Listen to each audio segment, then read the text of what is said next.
حج اور عمرہ یہ بندہ مومن کے لیے ایک عاشقانہ عبادت ہے۔ ایمان والے وہ ہوتے ہیں جو اللہ تعالیٰ سے شدید محبت رکھتے ہیں۔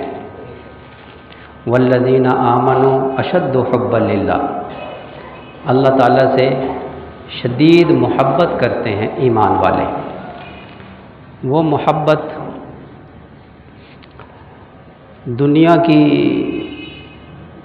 رنگینیوں، دنیا کی آرائش، دنیا کی زیب و زینت، ان کو دیکھ کر جو ان کی جگہ دل میں انسان بسا لیتا ہے، گویا کہ دنیا کا ایک غبار انسان کے دل کے اوپر آ جاتا ہے، تو وہ محبت جو ایمان کے ساتھ اٹیچ ہے، جس کے لیے اللہ نے فرمایا کہ ایمان والوں کو اللہ سے شدید محبت ہوتی ہے، وہ محبت اس دنیا کی محبت کے گرد میں دب جاتی ہے۔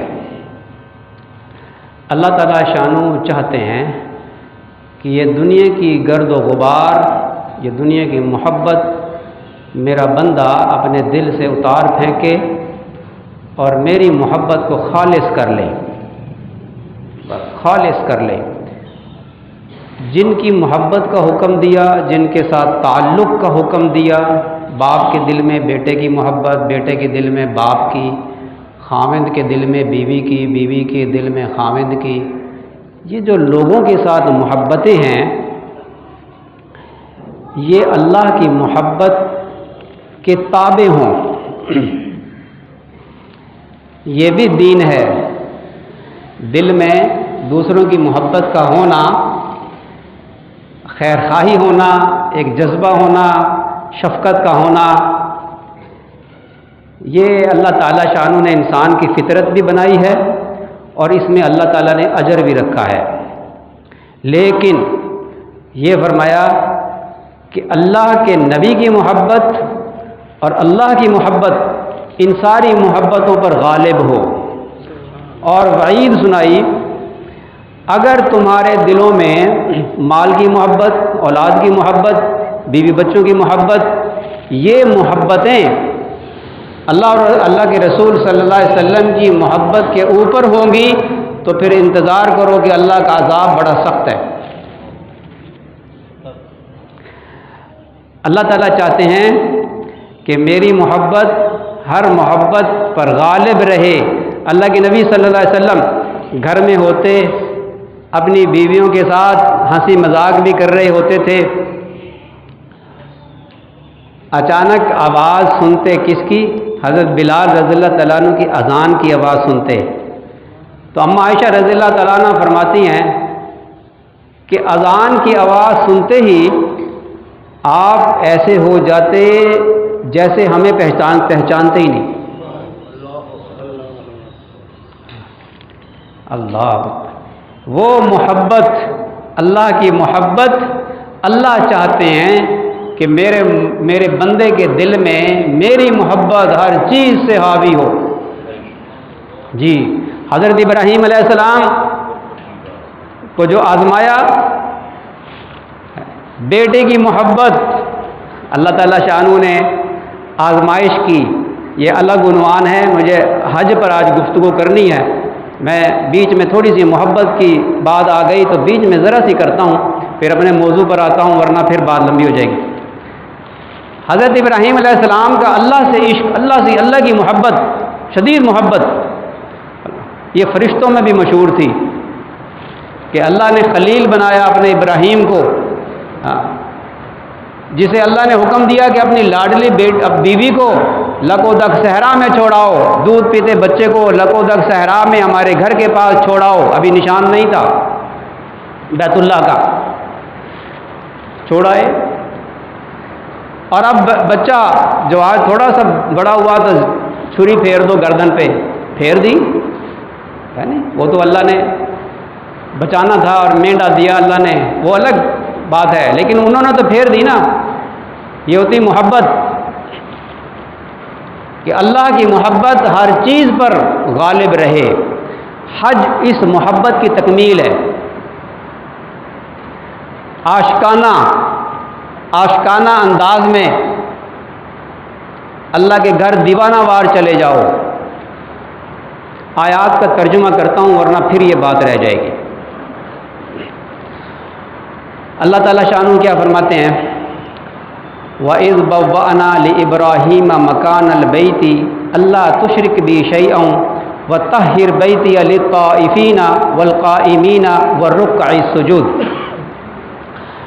اور ایک وقت تھا جب ہم نے ابراہیم علیہ السلام کو خانہ کعبہ کے قریب ہم نے ان کو ٹھکانہ دیا۔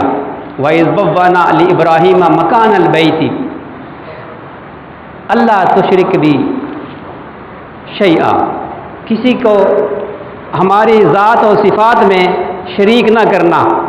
حضرت ابراہیم علیہ السلام اللہ پر بت شکن، ان سے تو گمان ہی کی نہیں کیا جا سکتا کہ وہ شرک کریں گے، لیکن اللہ اپنے پیاروں کو فرماتا ہے کہ جیسے تم پہلے شرک نہیں کرتے تھے نا، آئندہ بھی نہ کرنا۔ تنبیہ بھی کرتا ہے، تاکید بھی کرتا ہے، اور ہمیں بھی تاکید کرتا ہے کہ جیسے حضرت ابراہیم علیہ السلام توحید میں پکے تھے اور شرک سے بیزار تھے، یہاں تک کہ فرشتوں کو بھی فرما دیا کہ اللہ تعالیٰ شانہ نے تمہیں بھیجا ہے یا اپنی مرضی سے آئے ہو آگ بجھانے کے لیے؟ فرشتوں نے کہا اجازت سے آئے ہیں، اللہ نے حکم نہیں دیا۔ فرمایا کہ وہ دیکھ رہا ہے، وہ جانتا ہے، وہ اگر میرا آگ میں جلنا اس کو پسند ہے تو میں جلنے کے لیے تیار، اور اگر بچانا چاہتا ہے تو وہ ہر چیز پر قادر ہے، مجھے تمہاری حاجت نہیں۔ اللہ سے نظر ہٹا کر اللہ تعالیٰ سے نظر نہیں ہٹائی، فرشتوں سے بھی مدد نہیں مانگی۔ ایسے عاشق تھے اللہ کے۔ فرمایا کہ جب ہم نے ٹھکانہ دیا حضرت ابراہیم علیہ السلام کو بیت اللہ کے قریب، وہاں ٹھکانہ دیا، اور ہم نے کہا کہ ہماری ذات و صفات میں کسی کو شریک نہ کرنا، اور ہمارے گھر کو وَطَهِّرْ بَيْتِيَ لِلطَّائِفِينَ، ہمارے گھر کو پاک صاف رکھو طواف کرنے والوں کے لیے، قیام کرنے والوں کے لیے، رکوع و سجود کرنے والوں کے لیے، یعنی نماز پڑھنے والوں کے لیے ہمارے گھر کو پاک صاف رکھو۔ یہ سعودی حکومت کرتی ہے نا پاک صاف، اور تھوڑی تھوڑی دیر کے بعد وہ صفائی کرنے والے کیسے صفائی کرتے ہیں؟ یہ اللہ کا حکم ہے، پاک صاف رکھو ہمارے گھر کو۔ جو آئیں گے حج کرنے کے لیے، طواف کرنے کے لیے، ان کو کسی قسم کی تکلیف بھی نہ ہو۔ حضرت ابراہیم علیہ السلام کو اللہ حکم دے رہے ہیں۔ اور پھر کیا؟ وَأَذِّن، اذان دیجئے، فی الناس، لوگوں میں، بالحج، حج کے لیے آپ پکاریے، ان کو بلائیے، یاتوک رجالا وعلی کل ضامر یاتین من کل فج عمیق، کہ آپ کی طرف اللہ کے گھر کا حج کرنے کے لیے لوگ آئیں، آپ آواز لگائیے، لوگوں کو پکاریے۔ پیدل چل کر لوگ آئیں گے، پیدل چل کر لوگ آئیں، یا دبلی دبلی اونٹنیوں پر چل کر آئیں دور دراز کے علاقوں سے، یہاں سے کیا مطلب پاکستان سے جائیں، چین سے جائیں، وسط ایشیا سے جائیں اللہ کے گھر کی طرف حج کرنے کے لیے۔ تو حضرت ابراہیم علیہ السلام نے